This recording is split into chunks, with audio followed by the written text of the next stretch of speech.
Oke, kita mulai.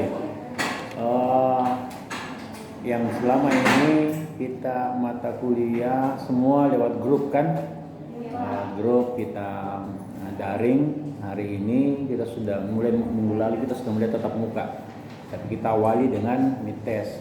Maka untuk pertemuan-pertemuan selanjutnya saya lebih banyak memberikan materi-materi yang sifatnya tidak perlu ditulis. Tetapi ada hal-hal yang saya jelaskan, kalau menurut Ananda semua itu penting untuk dicatat, maka catat. Tapi itu terserah Ananda mau catat atau tidak. Kalau Ananda bisa kuasai, Anda perlu dicatat.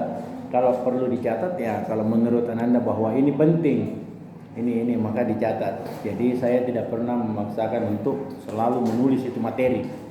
Ya, di era modernisasi sekarang itu yang perlu adalah pemahaman, bukan menghafal.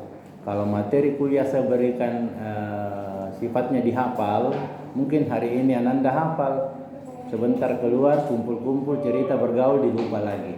Nah, jadi yang penting adalah dipahami.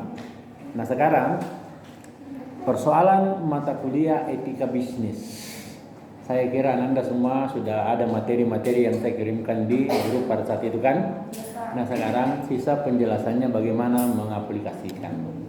Jadi pertama-tama kalau mata kuliah etika bisnis itu apa yang perlu dipahami? Apa di situ variabel yang paling penting dalam mata kuliah etika bisnis? Etika, itu yang pintar, itu yang benar, bahwa etika. Nanti setelah etika itu kita pelajari, kita pahami, kita mengerti apa yang dimaksud etika, baru kita masuk ke taraf penahapan tentang bisnis. Jadi yang penting dulu itu etika. Kemudian keterkaitan etika dengan bisnis. Apa keterkaitan bisnis terhadap etika dan etika ke bisnis? Ya, itu yang penting. Jadi pertama-tama etika bisnis. Kalau kita mau memahami secara simpel dan cepat dipahami itu, kita harus pahami dulu itu etika. Jadi caranya kan mata kuliah ini etika bisnis. Ambil etikanya dulu, bisnisnya di belakang, etikanya dulu dipahami. Etika itu yang bagaimana? Jadi di sini etika itu perilaku, tindakan, apalagi perilaku, tindakan, sikap, perbuatan, apalagi coba.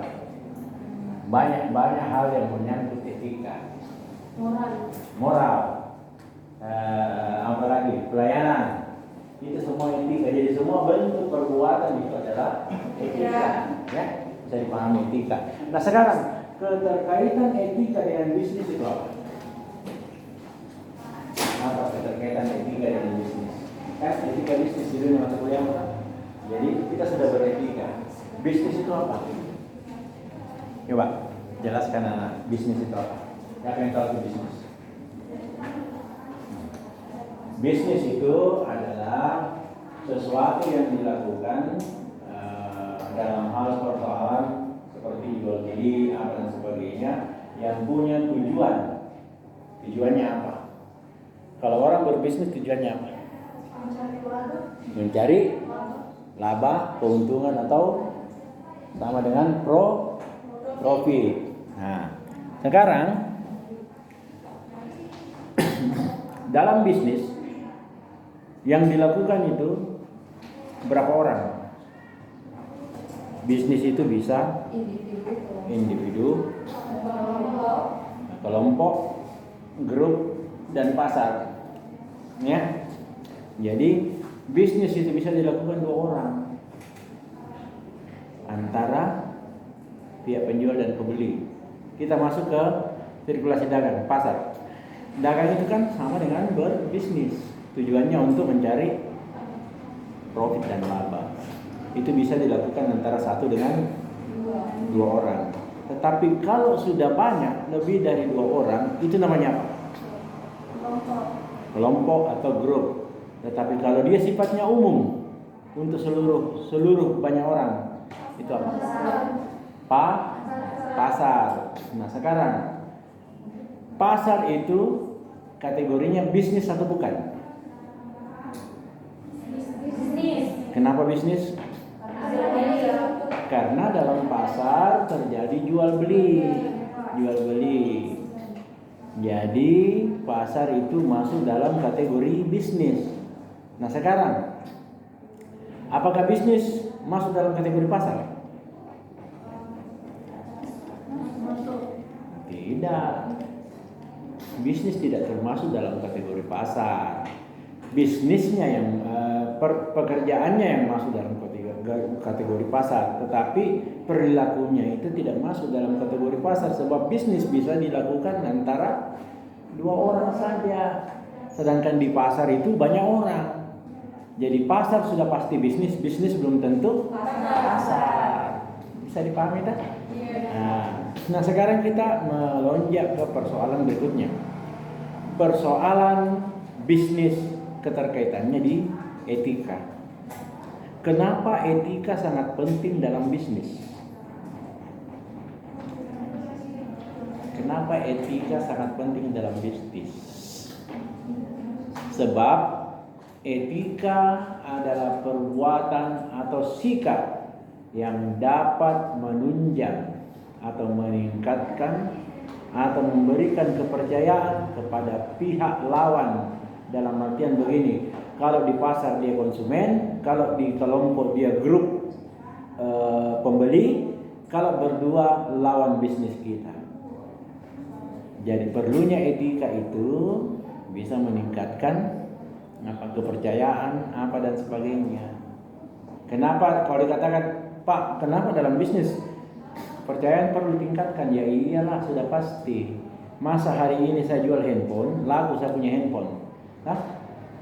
Tapi pembeli tidak percaya sama saya. Jadi besok itu tidak ada yang pembeli itu. Hari-hari berikutnya tidak ada lagi pembeli itu. Kenapa? Karena tidak ada kepercayaan. Lahirnya rasa tidak kepercayaan ketika seorang pebisnis atau penjual atau pelaku produksi yang menciptakan sesuatu menjual. Contoh saya, handphone di mana-mana pasarannya mungkin 1 juta. Tapi saya menjual 1,5. Jadi dua etika. Ada etika buruk, ada etika tidak baik. Nah sekarang yang saya terapkan adalah etika buruk dan baik. Buruknya, saya memberikan, ini handphone. Harganya 2 juta. Ini bagus sekali, kualitasnya begini dan bagus. Pokoknya baguslah cara saya menerapkan di penjual. Ini sangat bagus Bu, bisa digunakan untuk ini. Oke.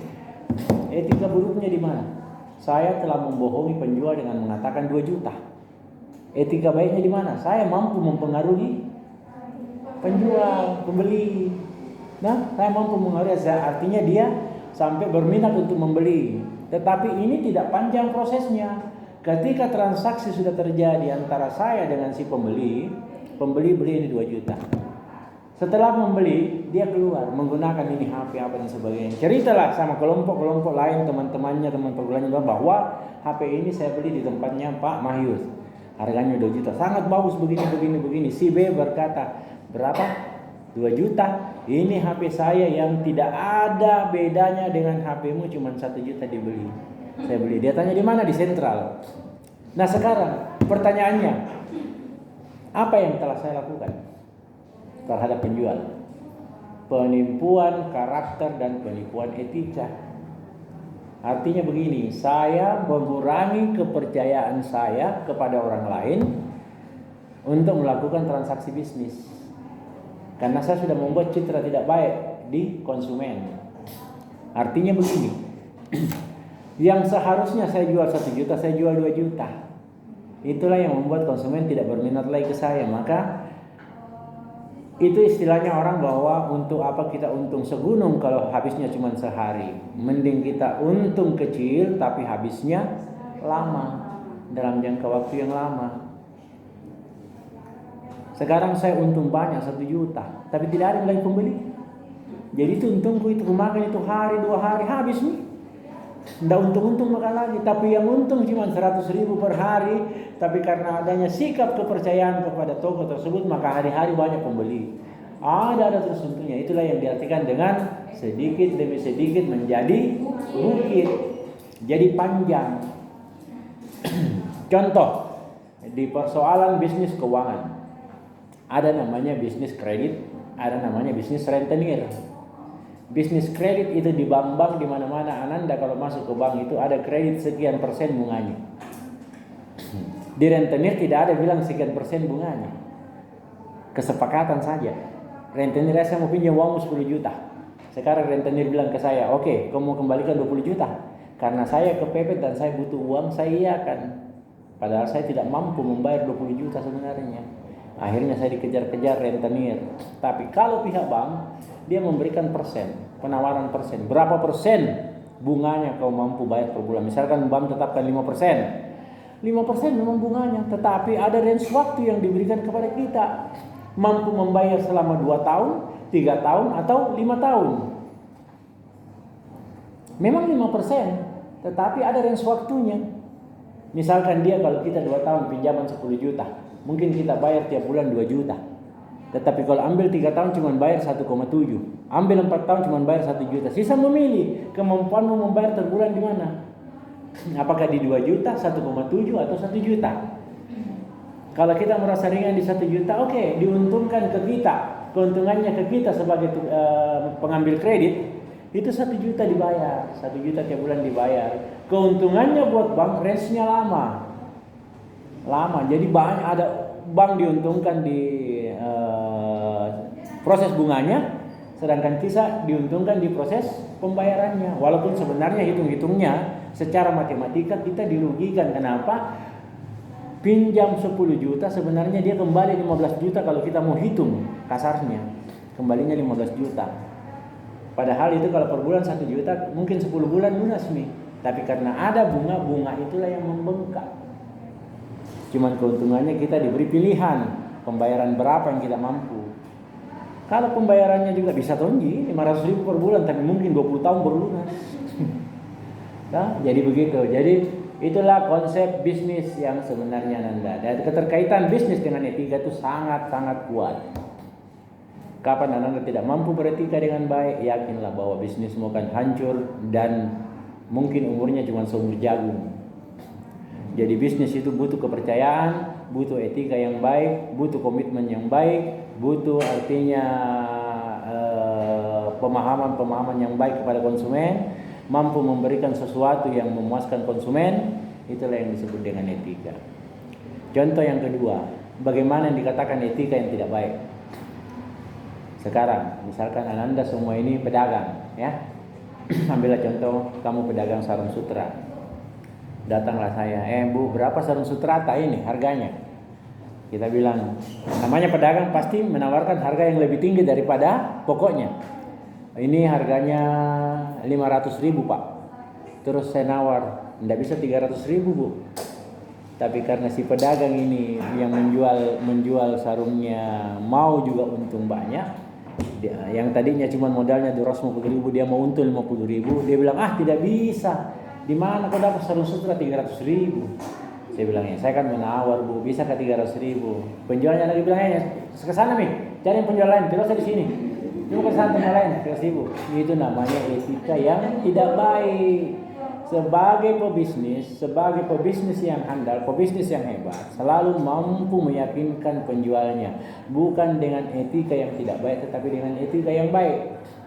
Contohnya, ketika penjual yang baik ditawar anjlok harganya, pasti dia menjawab, tidak cukup kasihan modalnya Bu, ambil mesti begini, tambahin 25.000, modalnya ini 300.000, padahal 2,5 juta. Tapi caranya berkomunikasi yang bagus, itu etika ya. Caranya berkomunikasi yang bagus sehingga penjual mampu dulu. Ambil mesti 300 Bu, tambahin 25, 300 modalnya ini 25 juga dapat. Apa tuh bisa dapat Bu kalian? Oke. Karena luluhnya si penjual, oke diambil jadi itu yang bagus. Tapi kalau cari penjual lain, tidak ada harga 300 di sini, biar keliling ibu toko sini tidak harga 300. Nah itu penjual yang tidak bagus etikanya. Dan kita harus pahami bahwa pembeli itu adalah raja. Di mana-mana konsep selalu mengatakan pembeli adalah raja. Jadi ketika kalian berbelanja ada penjual yang begitu, langsung kamu bilang, bukan Tonji kau sendiri yang jual begini, banyak jalan lain. Ya? Banyak jalan lain. Kasih begitu juga. Karena kita ini penjual adalah raja. Dan kita yang punya uang. Betul tidak? Betul. Jadi konsepnya begitu Ananda. Dalam persoalan etika bisnis, keterkaitan bisnis dengan etika itu sangat besar. Dan etika yang sempurna sangat dibutuhkan di bisnis. Yang sempurna itu yang bagaimana? Yang mampu memahami yang betul-betul dikatakan etika. Beretika itu tidak sembarang. Tidak sembarang. Kita mampu, jadi beretika itu harus mampu membaca segala lini. Harus mampu membaca segala lini. Ada yang dikatakan the right man on the right place. Tempatkan sesuatu pada tempatnya. Nah sekarang, yang kalau dikatakan tempatkan sesuatu pada tempatnya, yang di mana Pak? Yang bagaimana maksudnya Bapak? Tempatkan sesuatu pada tempatnya. Ya, contohnya kalau kita menjual pop ice atau es blender yang di pinggir-pinggir jalan itu, pelanggan kita kan anak-anak. Rata-rata, toh ke bawah. Tidak ada itu orang tua yang 70 tahun beli es tengah malam. Toh, rata-rata begitu kan? Jadi cara menghadapi ini sudah tadi katakan the right man on the right place. Tempatkan sesuatu pada tempatnya. Ketika Ananda semua berhadapan dengan anak-anak, maka etika itu harus dibawa seperti anak-anak juga. Caranya menghadapi anak, sini kena. Mau yang mana? Yang mana? Sama siapa kau datang? Kalian sendiri. Mana mamamu? Ada di rumah. Masih cantik mamamu. Kalau penjualnya laki-laki begitu. Kalau penjualnya perempuan, mana bapak? Enggak sama ki bapak. Di mana bapakmu kerja? Di bank. Masih muda bapakmu kan? Di mana di sekolah nak? Nah, gitu. Sudah itu dikasih begini. Jadi anak-anak itu juga senang. Sebentar masih stay-nya itu es jusnya sampai di rumah minta saya uang, mami tahu mau beli lagi amin di sana. Kenapa? Karena dia suka datang ke kita. Itu caranya. Jadi the right man, tempatkan sesuatu pada tempatnya. Ketika kalian berhadapan dengan anak-anak, maka usahakan sifatmu juga seperti anak-anak. Walaupun itu hanya sekedar mengikat hatinya. Itu. Jadi etika itu banyak hanya. Sekarang berhadapan dengan orang tua yang 60 tahun. Dan jangan bukan penjual es jus, penjual beras. Ibaratkan Anda lah seorang penjual beras. Orang tua datang dengan pakai tongkat. Datang itu pakai tongkat baru begini. Gitu. Berapa beras nak? Kita juga harus mulai masuk Pak ini Pak, ini tempat dulu Pak dulu. Berapa kilo kita mau, berapa liter kita mau, harganya sekian. Nah begini. Nah, sudah itu dikasih kantong. Cari nih kalau ada staf khusus ada pegawai, antarkan bapak ke mobilnya, antarkan begitu.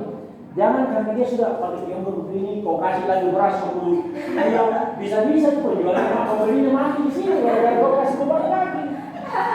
Jadi itu dari konsepnya the right man on the right place. Tempatkan sesuatu pada tempatnya. Jadi kita berhadapan dengan orang ini, maka sikap kita juga harus begini. Dengan anak-anak sikap kita juga harus begitu. Jadi itu the right man, tempatkan sesuatu pada tempatnya. Bukan orang tua kok kasih lagi beras 20 kilo, pikul ke sendiri Pak. Kita yang beli masa mengangkatkan dia, tidak bisa begitu. Namanya jadi penjual, namanya jadi pebisnis, itu kita harus mengetahui konsep etika. Kita harus kuasai itu namanya konsep etika. Jadi itu tadi dua contoh bagaimana beretika yang baik. The right man on the right, ditempatkan pada tempatnya. Yang tidak tepat pada tempatnya itu ketika sekarang kan lagi musim penghujan. Apa yang cocok di bisnis kalau musim hujan? Jas hujan. Selain jas hujan apa lagi? Apa lagi? Hah? Gorengan. Ya, termasuk gorengan apa semua. Itu yang cocok. Yang tidak cocok apa? Es. Kenapa? Iya. Sudah musim hujan kau jual lagi es. Mana siapa mau beli es hujan-hujan? Kok bikin sakit orang itu, bikin flu orang itu. Jadi itulah konsep di mana kita harus tahu pertama bagaimana beretika, apa dasar konsep bisnis kita mengarah kemana, apa yang harus kita bisnisi, tempatnya, pasarnya dan sebagainya. Itulah konsep mata kuliah etika bisnis. Kenapa saya tadi awal-awal saya katakan kepada Nanda semua bahwa saya tidak memberi lagi materi yang perlu dicatat, tidak perlu. Di era modernisasi sekarang yang penting adalah pemahaman. teori itu nomor 2. Kalau dulu zaman saya kuliah teori nomor 1. Sekarang itu berimbang. Di di era medsos sekarang, era digitalisasi, era IT apa dan sebagainya, yang penting adalah pemahaman. Banyak orang yang tidak praktek komputer, banyak orang yang tidak praktek internet, tidak praktek IT semua, tapi dia kuasai komputer. Kenapa? Pengalamannya. Dia lebih banyak bergaul dengan orang-orang yang pintar apa, dia kuasai, jadi dia pahami. Oh begini maunya, ini begini maunya. Makanya banyak yang mendapatkan ilmu yang dikatakan ilmu otodidak. Tanpa dia harus kursus begini-begini dia kuasai. Dan sekarang itu era pengalaman, bukan era teorisasi. Teori adalah pelengkap dari pengalaman. Ilmu yang paling berguna adalah pengalaman. Ketika pengalamanmu sudah ada, lantas dikaitkan dengan teori, pasti benar. Tetapi kalau teori yang kau kuasai tanpa pengalaman, teorimu belum tentu benar. Teorimu belum tentu benar. Siapa bisa contoh bahwa pengalaman itu lebih penting ketimbang teori? Teori itu hanya pelengkap. Tetapi harus ingat, teori juga tidak akan sempurna tanpa pengalaman. Contoh, dokter. Dokter itu kuliah tinggi-tinggi, sekolah tinggi-tinggi. Teorinya di mana? Apa pengalamannya di mana? Pada saat dia jadi dokter. Pada saat dia jadi dokter. Kenapa? Di teori dia cuma diajar. Yang dia periksa apa? Manusia atau bukan? Bukan. Retorika manusia, patung manusia, itu yang dia periksa. Ini jantungnya ini. Tapi ketika dia berhadapan langsung dengan manusia, kalau mentalnya tidak kuat melihat darah, maka dia akan pingsan. Dia akan pingsan. Kenapa? Karena mata kuliah yang dia pelajari adalah teori kedokteran. Begitu berhadapan dengan lapangan, pengalamannya langsung nanti, itu belum pasti sempurna. Dia dikatakan dokter, tapi begitu di lapangan dia pingsan-pingsan, justru dia tahu beli orang disuntik. Untuk apa jadi dokter? Itu jadi teori tidak selamanya sempurna. Pengalamannya lebih sempurna ketimbang teori.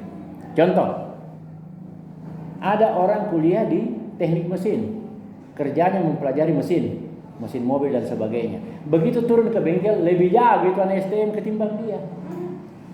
Karena anak STM ini sudah bergelut di bengkel puluhan tahun dengan pengalamannya yang syarat. Mulai dari mobil manual sampai metik dia kuasai. Sedangkan ini baru sarjana teknik mesin dengan modal teori dan praktek seadanya di kampus. Begitu turun di lapangan, yang mana injeksi dia pusing, yang mana bilang injeksi ini. Sampai di lapangan ganti tiroknya itu mobil, yang mana tirok ini? Yang mana tirok? Sedangkan di teknik di kuliah yang namanya tirok itu beda. Di teknik itu kuliah namanya tirok itu ball joint, tapi di lapangan namanya tirok. Jadi sudah berbeda kan? Jadi yang lebih handal itu di lapangan. Kenapa? Setiap juga dia ke toko onderdil yang dia katakan saya mau beli tirok, orang sudah tahu tirok.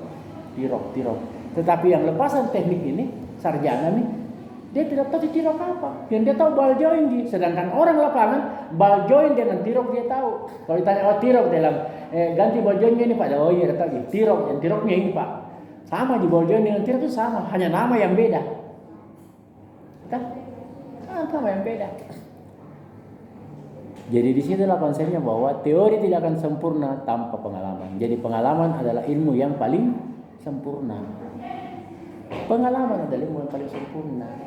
Sekarang di teori, cara pasang kabel negatif dan positif dimasukkan maka menyala lampu. Tetapi sebelum dimasukkan ini kabel dikupas dulu. Itu teorinya. Teorinya. Di lapangannya, pengalamannya itu kabel dibuka. Tetapi harus menggunakan tangkaret supaya tidak kesetrum, baru dipasang lampunya.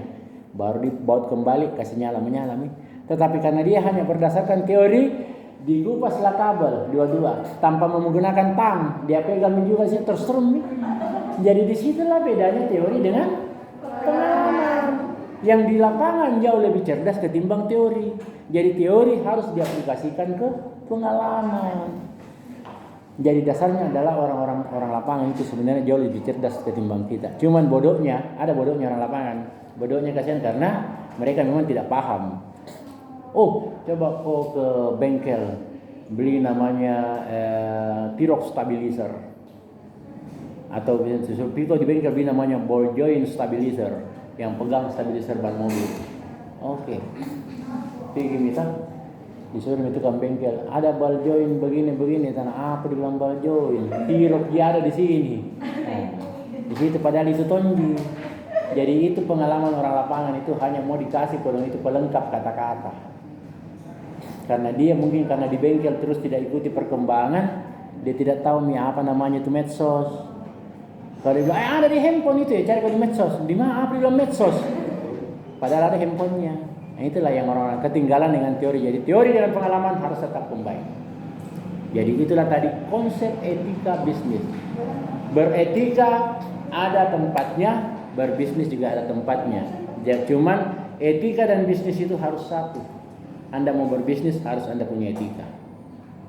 Etikanya di mana? Ikuti aturan yang ada dalam bisnis.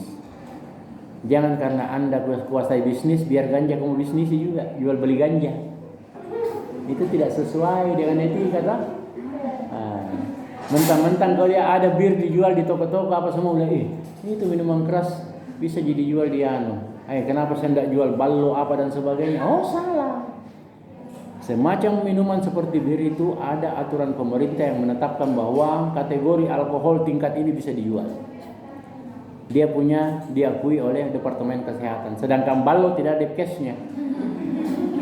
Ballo itu minuman liar dijual di pinggir jalan apa sampai minum nih. Bukan cuma mabuk, mencret apa, muntah-muntah apa.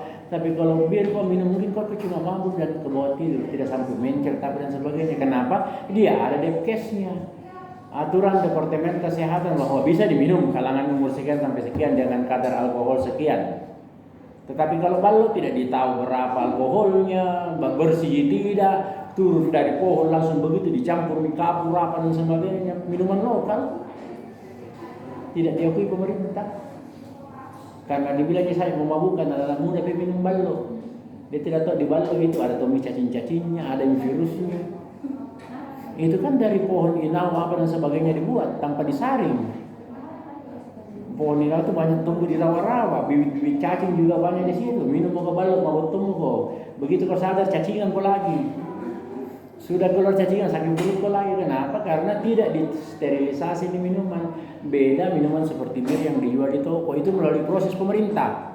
Diperiksa, oh ya kadar alkoholnya betul 5%. Mungkin cocok untuk minuman-minuman kalangan muda untuk bersantai. Mungkin dia hanya sakit kepala dan pusing-pusing, tidak menyebabkan cacingan, mabuk karena bersih, higienis. Tapi dalam agama dilarang, ya dalam agama itu pasti dilarang. Agama itu apapun yang memabukkan pasti dilarang.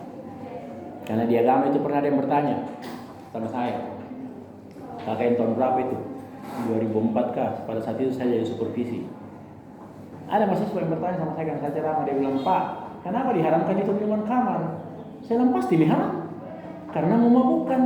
Dia bilang yang kamar itu yang bagaimana?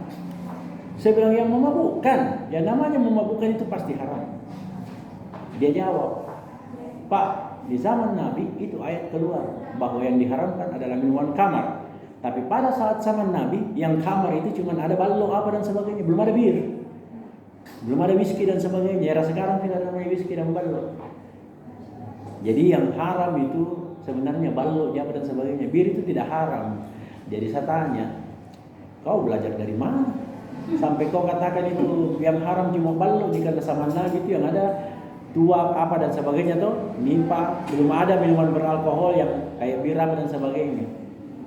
Dan kau belajar dari mana? Ya buktinya Pak, bukti zaman yang saya lihat bahwa ballo itu ada pada zaman Nabi, tua itu ada pada zaman Nabi, sehingga dikatakan yang minuman kamar itu haram.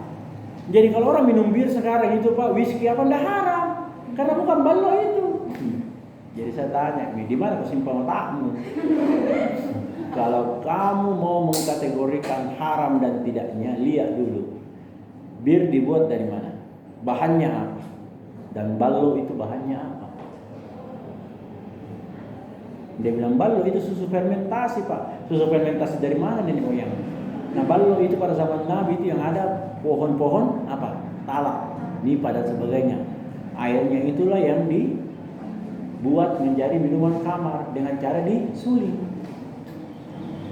Diendapkan sekian malam sehingga menjadi minuman kamar. Canggihnya sekarang air itulah yang jadi balon disuling, itu diproses di pabrik sekarang, di era sekarang diproses di pabrik, ditambah ragi apa dan sebagainya, ditambah dengan air, diproses, keluarlah dia menjadi bir. Jadi ujung-ujungnya bahan bakunya sama. Jadi Anda tidak boleh mengklaim bahwa yang haram itu cuma balon. Bir juga haram karena bahan bakunya sama, cuma bentuknya beda. Nah, apa bedanya dengan maksiat? Saya tanya dia, apa bedanya dengan maksiat? Kalau maksiat kau katakan berhubungan yang bukan suami istri itu haram, itu kan maksiat. Sekarang saya tanya kamu, apa bedanya kalau kau ke kolam renang lihat perempuan pakaian begini? Apa itu bukan maksiat? Saya mau tanya, apa bedanya itu? Apa bedanya? Perbedaannya di mana? Karena maksiat ini berhubungan langsung dengan perempuan yang bukan muhrim, sampai kau katakan maksiat. Oh, tidak benar. Itu maksiat tubuh. Itu maksiat tubuh namanya. Kategorinya karena berhubungan badan tanpa ada ikatan suami istri, itu jelas haram. Tetapi yang saya maksud juga haram itu di kolam renang, matamu maksiat. Karena dalam agama kita dilarang melihat yang tidak bagus, sedangkan kamu melihat aurat wanita, jadi sama-sama haram. Perbedaannya itu tadi, the right man on the right place. Tempatnya saja yang berbeda. Paham tuh? Sama juga kalau saya bilang keterkaitan etika bisnis bukan cuma berada dalam posisi bisnis yang halal, tetapi bisnis haram juga memerlukan etika. Sama-sama bisnis, tetapi ada yang halal, ada yang haram. Etika juga diperlukan dalam bisnis. Contoh bisnis ganja.